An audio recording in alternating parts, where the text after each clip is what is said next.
capsule historique relatant une des facettes de l'histoire de Cowansville, celle de l'histoire d'un don providentiel.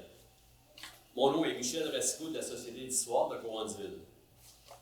Depuis la fondation de l'hôpital Brome-Missisquoi-Perkins, les donateurs et les bénévoles ont joué un rôle très important dans son succès.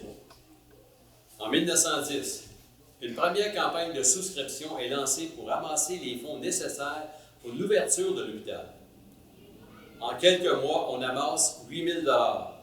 Des centaines de personnes de la région donnent généreusement et de nombreux bénévoles aident aux rénovations d'un vieil hôtel que l'on transforme en hôpital. Cette générosité est devenue une tradition à l'hôpital Brome-Missisquoi-Perkins. Parmi les milliers de dons reçus par l'hôpital depuis sa fondation, voici l'histoire d'un don qui fut à l'époque providentiel pour la survie de l'hôpital. Le 22 novembre 1938, Liliane Alberta Blaisdell Peasley décède. Par testament, Mme Peasley laisse à l'hôpital Brome-Missisquoi-Perkins presque tout son avoir, totalisant la somme de 108 188 $ et 46 sous. À ce moment-là, le montant le plus important légué à l'hôpital depuis sa fondation en 1910. En argent d'aujourd'hui, ce montant représente l'équivalent de 1 600 000 $. Mais qui était donc Liliane Alberta Blaisdell? Elle est née à Bolton Sound le 30 décembre 1868.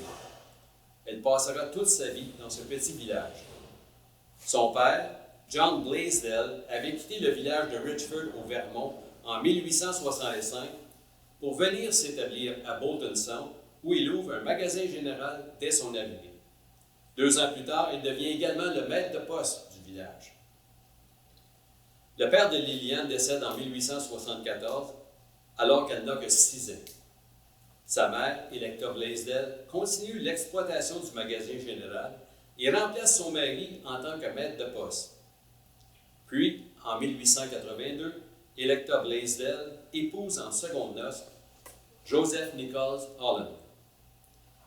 Le nouveau père de Liliane devient alors le nouveau maître de poste et aussi le nouveau propriétaire du magasin général.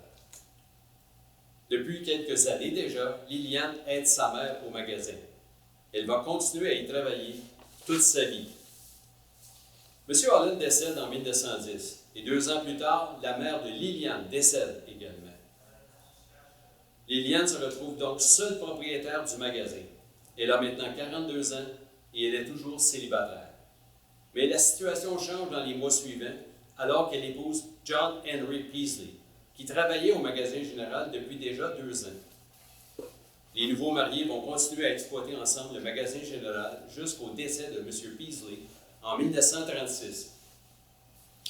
Quelques semaines après le décès de son mari, Liliane se rend chez le notaire Ernest Fleury de Knowlton et rédige un Nouveau Testament dans lequel elle entend laisser la quasi-totalité de ses biens à l'hôpital Brome-Missisquoi-Perkins.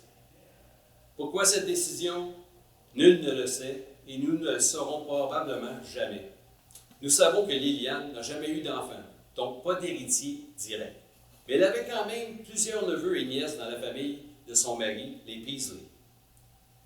Nous savons aussi que le notaire Ernest Fleury, maire de Knowlton, était alors vice-président du conseil des gouverneurs de l'hôpital Brome-Missisquoi-Perkins. Il se peut que Liliane ait désiré appuyer une très bonne cause et que le notaire Fleury l'ait peut-être un peu influencé dans sa décision.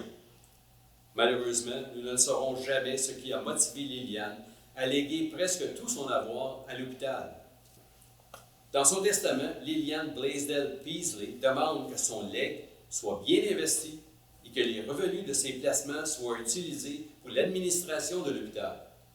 Elle demande aussi qu'une partie du capital soit utilisée pour aménager une salle à l'hôpital et installer une plaque avec cette inscription « This room was completely furnished at the wish and charge of the late Dame Liliane Alberta Blaisdell, widow of the late John Henry Peasley, both of Bolton Center in the county of Brome. It shall be hereafter be known as the Blaisdell Peasley Room. » Liliane Alberta Blaisdell Peasley est décédée le 22 novembre 1938 à l'âge de 70 ans, en laissant presque tout son avoir à l'hôpital Brome-Missisquoi-Perkins, un des dons les plus importants de l'histoire de l'hôpital.